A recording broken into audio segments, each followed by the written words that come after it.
A Tippecanoe County man says the flooring that he installed in his home is toxic to him and his family. Now he wants to warn others who may be in a similar situation but not even know it. News 18's Dan Klein joins us now and reports he first found out about the problems after a 60 Minutes report. Dan? Well, Gina, he said it had to go and said he actually couldn't wait any longer, saying he felt guilty that he waited more than a year to do so.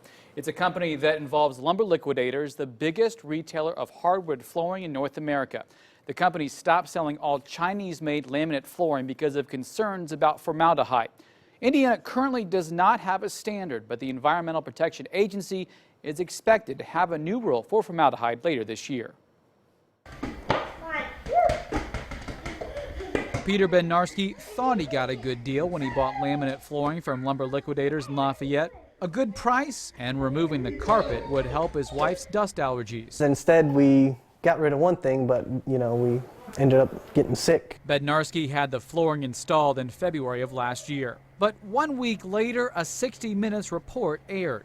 Of dozens of boxes of Chinese-made laminate flooring purchased around the country, just one was compliant with California CARB 2 formaldehyde emission standards, even though all the boxes were labeled that they were compliant, just like Bednarski's. He still has his box, CARB 2 compliant, but made in China. The Indiana Department of Health tested his air 8 days after the report aired. Formaldehyde, a compound linked to breathing issues and even cancer for high levels of exposure, was detected at 0.05 parts per million. It was half the 0.1 parts per million that the EPA says can cause some people to have problems. Bednarski's concerns lessened, thinking levels would go down with time. But ever since, he says it's been sickness after sickness, including 2 trips to the emergency room for his 18-month-old son, Caleb. These are all for respiratory? These were all for respiratory issues. His throat was swollen up, almost shut. Caleb is now taking steroid breathing treatments. With doctor's appointments for Caleb and 5-year-old Kaylee adding up, Bednarski had the Department of Health test his air quality a second time in March. He hoped it was all in his head.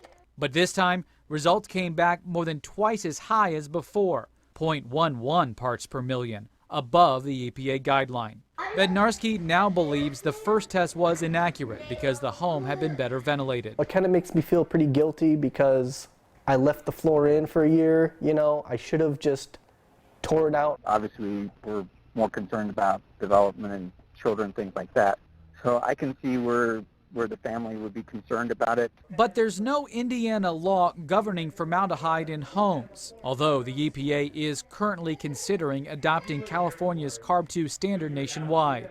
The State Department of Health's letter lists the suggested limits from various agencies from 0.016 parts per million up to 0.75. We tried to give as much information as far as the different standards that are out there, and so the individuals can make their own decision about it. 2 months after the 60 Minutes report, Lumber Liquidators announced it was suspending sales of all Chinese-made laminate flooring. Still, the company disputes the results of the findings, saying 97% of testing kits from last spring met the World Health Organization's guideline of 0.08 parts per million.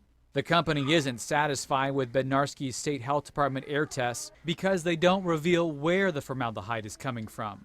The compound is used in many household products, including furniture and permanent press clothing, and also found in cigarette smoke and natural gas stoves. Bednarski got a testing kit from Lumber Liquidators in late March.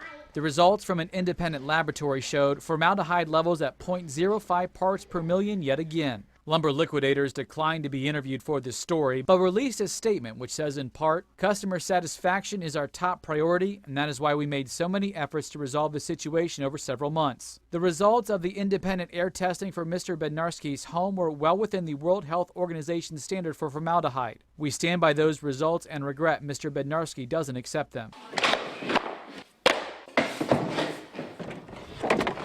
But even before the latest result came back, Bednarski said he couldn't wait any longer, even if it goes against the advice of Lumber Liquidators, which told him to not remove the floor. A different flooring crew arrived to take out the laminate and install tile late last month. He says if Lumber Liquidators won't reimburse him for the $5,000 it cost to buy the laminate and install it, he plans to take them to court.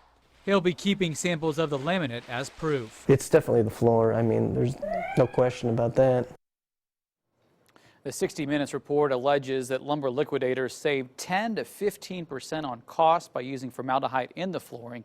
After the Chinese flooring was suspended, all laminates are now being made in Europe and North America. The full statement from the company is on our website, WLFI.com. After I contacted Lumber Liquidators on behalf of Peter Bednarski, the company offered him a store credit of the price of the flooring if he would sign a release, but he declined. He plans to test for formaldehyde in about a month to compare levels with the new tile. Dan, how many tests for formaldehyde has the State Department of Health done?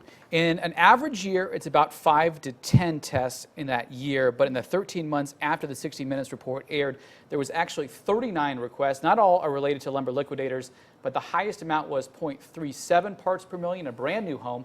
After getting aired out multiple times, 10 months later, it tested at 0.09 parts per million. Wow. All right, something to follow. Thank you, Dan Klein, with that.